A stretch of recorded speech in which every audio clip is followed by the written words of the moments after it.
Bismillah. İyundan sonra bu bürclərin pul problemi qalmayacaq. Planetlər kömək edəcək. İyundan sonra bəzi bürclər üçün maliyyə baxımından daha rahat və uğurlu dövr başlayır.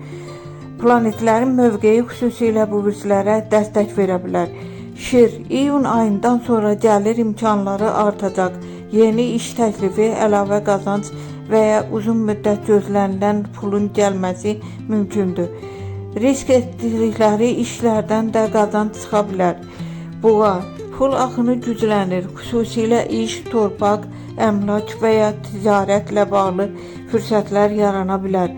Planlı hərəkət etsələr maliyyə problemləri demək olar ki, bitə bilər. Oğlaq, planetlərin dəstəyi ilə iş həyatında yüksəliş görünür. Yeni layihələr və ya vəzifə artımı sayəsində gəlir sabit və daha yüksək ola bilər. Əqrəb, uzun müddət çəkilən maddi sıxıntılar azalır. İyun ayından sonra qəfil gəlir, borcların bağlanması və ya uğurlu investisiya ehtimalı var. Qeyd, astroloji baxımdan bu dövrdə xüsusilə Yupiterin təsiri pul və şans mövzularını gücləndirə bilər.